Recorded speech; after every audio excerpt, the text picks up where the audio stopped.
nós ouvimos um evangelho aqui muito dramático. Dramático porque nós, mais uma vez, ouvindo São João, podemos imaginar as personagens desse evangelho que se posicionam e tem um diálogo registrado que faz a gente até imaginar a cena de tão bem relatado o cenário por São João. É um evangelho com bastante ironia, até um pouquinho cômico em algumas vezes, né? Em algumas cenas, em algumas falas, tudo por uma realidade ali de medir muito bem as palavras que são ditas. O que é interessante para a gente neste dia de hoje, lembrando que nós estamos dentro do tempo da Quaresma, preparando o nosso coração para as celebrações da ressurreição do Senhor, é observar que esse evangelho ele é um paradigma da nossa vida cristã. O que significa dizer isso? Neste evangelho nós encontramos como que um modelo da vida cristã. Todos nós saímos de um estado de cegueira para um estado de poder já vislumbrar, visualizar a graça de Deus, e depois do estado de uma visão a um estado de uma contemplação e adoração ao Senhor. Nós vimos isso. Primeiro, o homem era cego. O homem foi agraciado por Deus e recuperou a sua visão. Mas interessante que ele, em primeiro momento, só sabia que ele tinha sido curado por um homem. Ele sabia que esse homem que curava era perseguido pelos judeus, que esse homem era poderoso. Em um outro momento, Jesus aparece para esse homem, ele vai até esse homem e pergunta se ele crê no Filho do Homem. E quando Jesus se apresenta como o Filho do Homem, ele professa a sua fé. É interessante a gente observar esses estágios, porque a nossa vida cristã também é assim. A gente não passa de um estado de não crente para um estado de plena maturidade da nossa fé. Na verdade, na teologia espiritual, no caminho da espiritualidade, geralmente são 3 estágios de espiritualidade que podemos dizer. Claro que há outras divisões também que nós podemos apresentar, mas 3 estágios assim podemos colocar aqui. O primeiro estágio de uma vida espiritual é quando a gente sai de uma vida completamente indiferente a Deus e passamos a considerar o Senhor e a viver uma vida minimamente ali, de uma vida de espiritualidade. Isso aí podemos dizer como um primeiro estágio. Um segundo estágio seria quando a gente se preocupa com uma vida de santidade. E aí há todo aquele cuidado em evitar o máximo de pecado e uma boa vida de oração. E um terceiro estágio é quando alguém alcança o chamado matrimônio espiritual, que é uma vida plenamente entregue ao Senhor, sem nada de reserva, com completa entrega, não tenha uma coisinha sequer presa, resistindo ali aquela oferta ao Senhor. É o chamado matrimônio espiritual. Se a gente for pegar, para quem conhece as moradas de Santa Teresa d'Ávila, aqui as 7 moradas se enquadram também nessa configuração. A primeira e segunda morada estaria no primeiro estágio, aqui, talvez chamada da via purgativa, a via do sacrifício, a via da penitência. A terceira, quarta e quinta morada na chamada via iluminativa, quando a gente está aspirando algo mais excelente, aspirando a santidade, aspirando uma intimidade com o Senhor, já está longe, o pecado mortal já não faz parte mais da nossa vida. Isso aqui é chamada via iluminativa, está nesse estágio aqui. E nas moradas seria a terceira, quarta e quinta morada. E na sexta e sétima morada seria a via unitiva, seria essa fase do matrimônio espiritual. Se para alguém ficou confuso, tudo que eu falei aqui foi apenas para enquadrar a primeira parte dentro de uma explicação para quem já entende esse assunto, mas não se preocupem, vamos aqui ficar focados nessa divisão em 3 estágios. Primeiro estágio, o que nós temos aqui é uma primeira decisão por Deus, uma primeira decisão pelo Senhor. Um segundo estágio é um desejo, um propósito de santidade, e o segundo estágio é esse. E o terceiro estágio é quando alguém decide por uma entrega plena, sem reservas ao Senhor.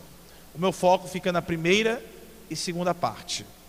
E aqui, meus queridos, eu gostaria que todo mundo fosse muito sincero em observar como que está a sua vida espiritual.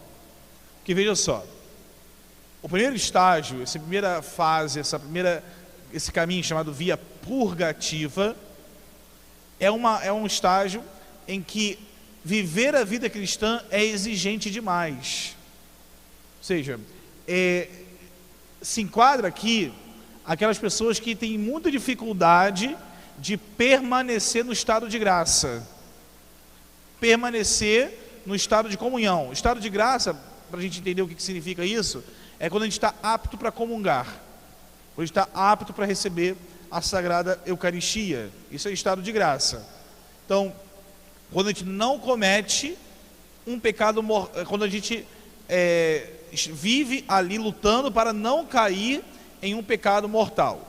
Nessa via purgativa, modo geral, são aquelas pessoas que, vez e outra, caem em um pecado mortal, vez e outra estão precisando se confessar para voltar à comunhão, tem uma dificuldade muito grande de permanecer numa constância de oração. Então, isso aqui é a via purgativa, é a via que, para alcançar um equilíbrio, precisa de muita penitência, muito esforço, muito sacrifício. E veja, aqui não é para a gente desanimar se a gente se encontra nesse estágio, não. Isso aqui é para que a gente possa identificar o estado da nossa alma. Identificando o estado da nossa alma, saibamos como que devemos nos comportar. A via iluminativa, que é essa via, né, esse segundo estágio aqui, é de alguém que já fica assim longe do pecado mortal. O pecado mortal já é uma coisa passada, é uma coisa que não se conhece mais, né? Já ficou para o passado. As confissões recorrentes são confissões de pecados veniais, que são importantes também, mas que ajudam ali, são importantes porque ajudam a viver em comunhão com Deus. E aqui é para poder crescer nesse estado de entrega ao Senhor. Esses 3 estágios que eu falei podem ser chamados de 3 conversões. É como se houvesse a primeira conversão para a via purgativa, a segunda para a via iluminativa, terceira conversão para a via unitiva. E esse cego aqui, meus queridos, ele representa a nossa alma, como eu estou dizendo. Porque nós começamos como que cegos. Parece que aquilo que a gente vive é suficiente. Você imagina se nós nascêssemos cegos e não soubéssemos o que alguém enxerga. Para a gente seria normal ser cego, né? Talvez quem é míope e teve a experiência de botar óculos depois de uma certa idade, percebia, pode dizer também sobre isso, né? Parece que a visão de todo mundo é aquela que você está vendo, tudo embaçado. E aí quando você coloca o óculos, você percebe que era capaz de enxergar alguma coisa muito melhor, mas você não sentia falta, porque você nunca percebera que aquilo ali era uma deficiência da sua visão. A mesma imagem serve aqui para a gente. Cadê a sua mãe? Vê lá. A gente percebe aqui, vamos voltar para cá, isso. A gente percebe que na vida espiritual é assim. Enquanto a gente não conhece o caminho da graça de Deus, parece que aquela vida de pecado é algo que não tem mal nenhum, é algo que faz até bem, é algo que é muito agradável, e não tem razão de viver diferente do que aquele jeito de pecado, porque é o que se conhece. Não consigo enxergar algo melhor. Então para que eu vou mudar de vida? Eu não consigo ver nenhum benefício daquilo ali. para que eu vou me converter? Não tem razão. Agora, o momento que Deus cura a nossa cegueira, à medida que a gente descobre a miopia e coloca ali uma lente para enxergar melhor, aí aquilo ali passa a ter um brilho, aquilo brilha em nossos olhos, aquilo ali dá uma alegria, uma satisfação enorme por nós podermos ali ver algo de melhor. E quando a gente enxerga algo melhor, não queremos mais aquela vida lá atrás, a vida de pecado. Acontece, gente, que talvez nesse primeiro momento de transição, talvez a gente tenha um pouco de saudade de como que a nossa vida era antes. E é por isso que, vez e outra, mesmo enxergando já o bem que o caminho da graça nos proporciona, dá vontade de voltar um pouquinho atrás e retornar a alguns pecados que outrora eram cometidos. E isso aqui explica esse primeiro estágio. Então, se é o caso aqui de nós que estamos aqui, se é o caso dos irmãos e das irmãs que estão nessa fase de preparação para receberem os sacramentos, naturalmente é o caso daqueles que vão receber o batismo, que é o primeiro perdão dos pecados que vocês receberão.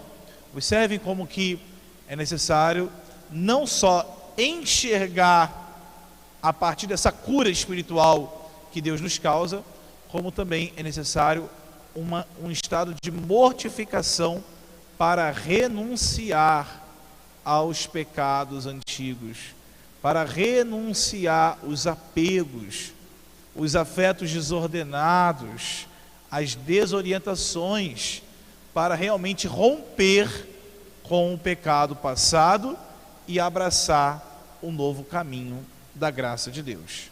Vejam que aqui, então, Deus faz a graça dele, Deus derrama a graça dele, Deus nos concede os seus dons, mas nós também precisamos de uma atitude firme, uma atitude ali resoluta, uma atitude sincera, corajosa também, porque romper com o pecado, na maioria das vezes, significa algum sacrifício, alguma mortificação, alguma renúncia, deixar algumas coisas até prazerosas para trás, de alguma forma agradáveis para trás, mas em vista de um bem muito maior que a gente enxerga. A constância na via iluminativa, ela se dá por uma constância na via purgativa. Ou seja, não dá para a gente ficar medindo assim, fiquei uma semana em estado de graça, fiquei um mês, fiquei um ano em estado de graça, então já estou na via iluminativa. Não é muito bem assim esse limite, não. Nós avançamos no estado espiritual, não porque a gente cumpriu uma tarefa, não porque a gente recebeu um diploma, não porque a gente manteve ali uma sequência de dias marcados, é como o coração se converteu. Então, de fato, a via iluminativa é marcada já por um certo desapego do pecado. O pecado já não é mais alguma coisa que eu luto muito para não vencer. Claro que existe luta, mas é algo que começo a ter horror daquele pecado. Ao invés de ser uma coisa que eu quero, que eu desejo, e eu me sacrifico para não realizar, não cometer, tem que ser algo em que eu não quero cometer, e por isso isso já me gera uma certa repulsa. Claro que alguém que está na via iluminativa, se não cuidar de ficar longe do pecado, de viver em oração e todos os sacrifícios mais que são necessários, se não cuidar disso, óbvio que pode voltar para a via purgativa, pode regredir no seu nível e estado espiritual. Isso pode acontecer, sim, com certeza pode acontecer. Mas observem só, esse segundo estágio já é de alguém que vive em santidade. Não é uma santidade mística não, tá? É uma santidade que todos nós somos chamados a viver. A terceira via, a terceira fase, sim, é algo que poucos alcançam. Mas a segunda fase já é da santidade, já é o caminho que todos nós minimamente devemos alcançar. Claro que todos devemos buscar a terceira via, que é a via unitiva. Já é o terceiro grau ali, já é o casamento, matrimônio espiritual. mas essa via iluminativa já deve ser a nosso estágio. E por que é iluminativa? Porque nós já estamos vendo a luz de Deus, nós já contemplamos o céu, nós já estamos em certa comunhão com Ele. E aqui podemos representar nessa história do Evangelho essa segunda etapa. Grosso modo, gente, essa segunda etapa já é o que nossos irmãos vão fazer daqui a pouquinho nos escrutínios, ou daqui a pouquinho no batismo. Por quê? Houve um primeiro momento em que vocês quiseram entrar no catecumenato, quiseram caminhar no caminho da graça, quiseram ser batizados, e ali houve um despertar para Deus. E teve um momento que você falava assim, é isso mesmo, eu creio, essa é minha fé. É nesse momento que nós estamos falando, grosso modo, desse cego aqui. Mas trazendo para o exemplo que eu estou trabalhando, né, nós podemos encontrar esse segundo momento do cego dentro da via iluminativa, quando nós temos convicção daquilo que nós pretendemos viver. Eu espero que essa minha pregação não seja motivo de desânimo para quem está há muito tempo em um pecado mortal, ou há muito tempo lutando e recaindo em pecado mortal. Não é esse meu desejo. Não é para causar desânimo em quem está nessa situação. Pelo contrário, é de causar aqui um despertar de um objetivo de crer que você pode avançar para o nível da via iluminativa, que você pode alcançar sim esse estágio superior, que esse pecado, você não é escravo dele.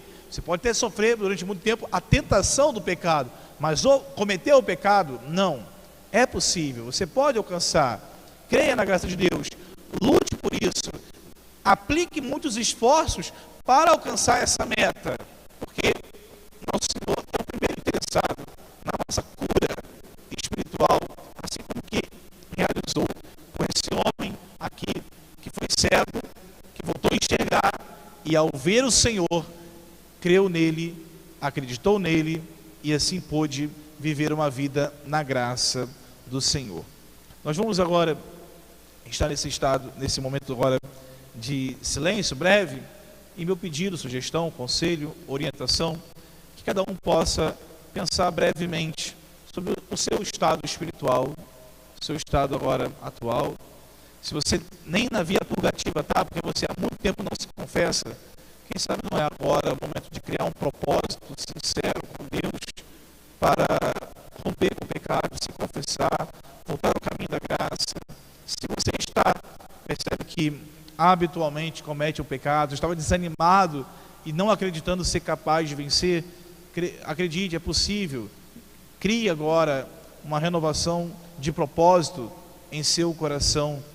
E se você tem a graça de já estar há muito tempo longe do pecado mortal, do pecado grave, muito tempo já que você está habitualmente comungando, quem sabe não é oportunidade de você não estacionar aí, mas até avançar mais, progredir mais em sua vida espiritual e assim alcançar mais altos níveis que Deus espera que você alcance.